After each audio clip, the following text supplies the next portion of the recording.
حي على الفلاح.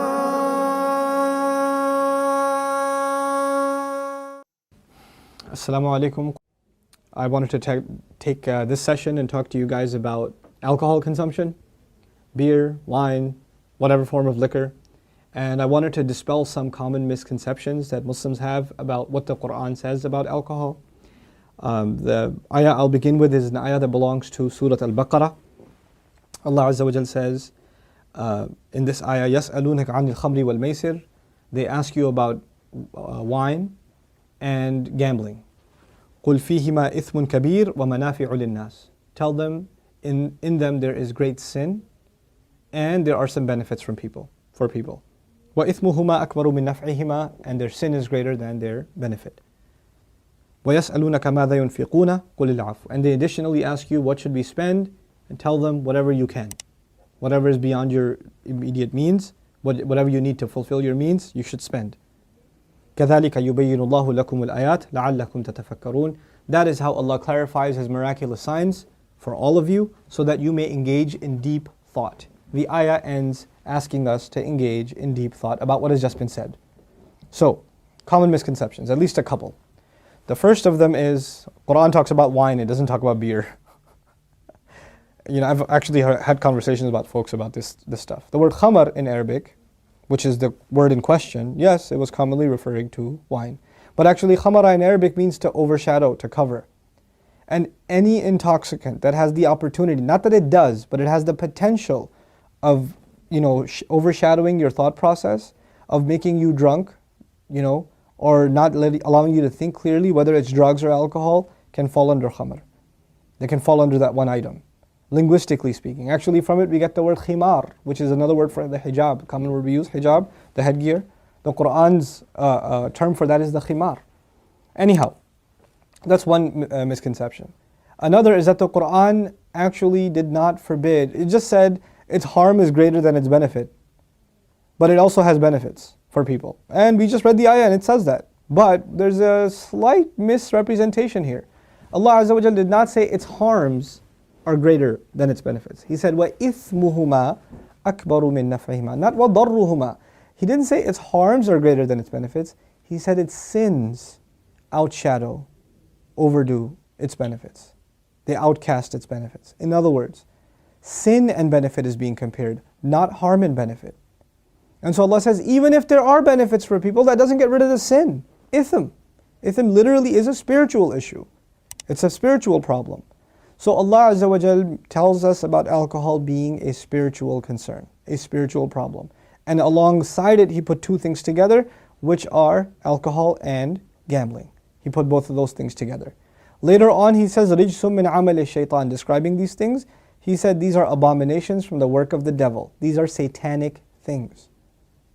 Alcohol to us is a satanic consumption. It leads to satanic. And if you're in doubt about that, just watch a couple of documentaries on the ERs on Friday nights. What goes on in the emergency rooms across the country on Friday night. What kind of people walk in?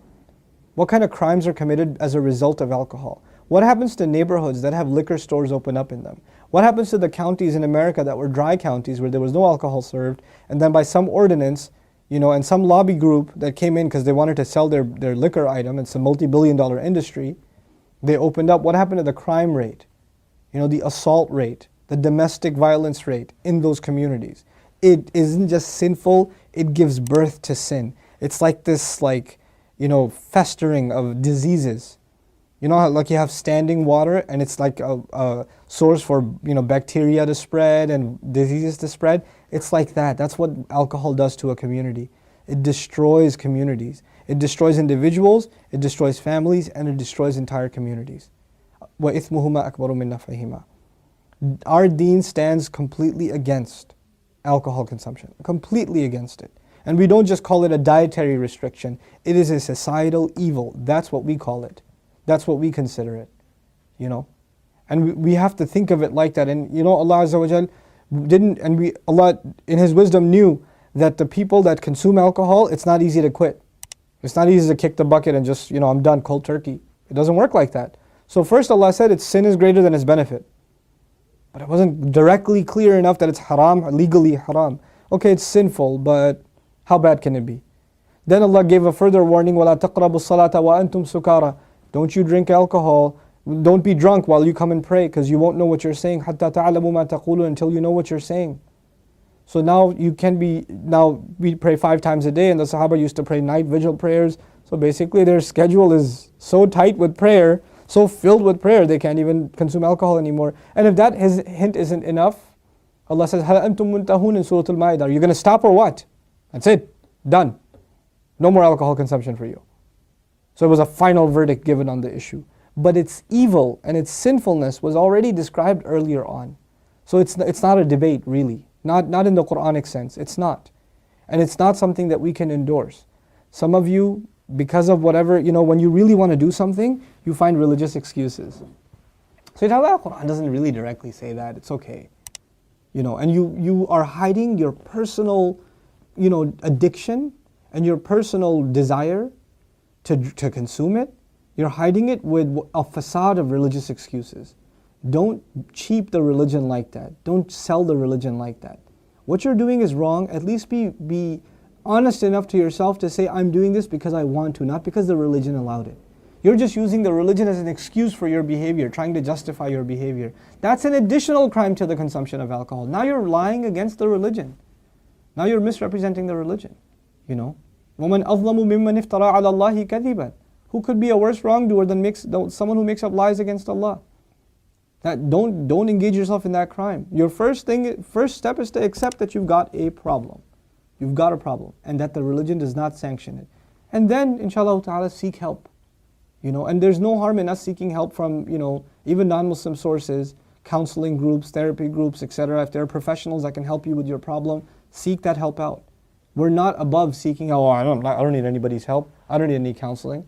The Prophet ﷺ, when he had a domestic problem, a family problem, he suggested we should get counseling. He was one time in a quarrel with Ayah radiallahu anha. They were just, weren't getting along about some issue, and he said, we should get a counselor. Can you imagine?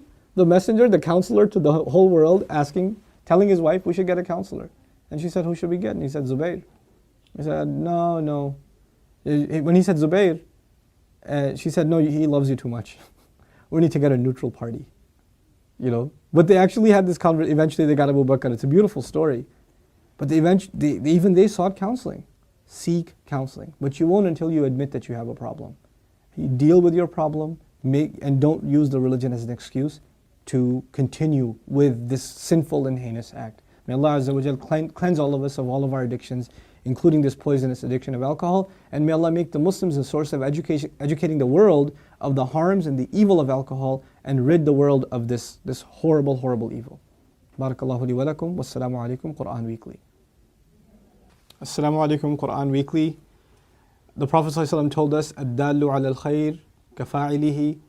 The one who points to something good gets the same reward as the one who did the good itself. Do me a favor and do all of yourselves a favor, and share in the goodness if you benefited from these talks and these videos. Make it a point to share them with friends and family and get the word out. This is such an awesome project. I really, really appreciate the effort Quran Weekly folks have made. And I pray that Allah blesses them even more and brings even more and more good from them. These kinds of efforts, Allah tells us whoever doesn't thank the people hasn't thanked Allah. The hadith of the Prophet ﷺ teaches us that. So we should do that. We should appreciate the effort that's being made here. And the best way to appreciate their effort is to help them get more reward and get yourself more reward at the same time by spreading the word, inshallah ta'ala. Thank you again. Wassalamu alaikum.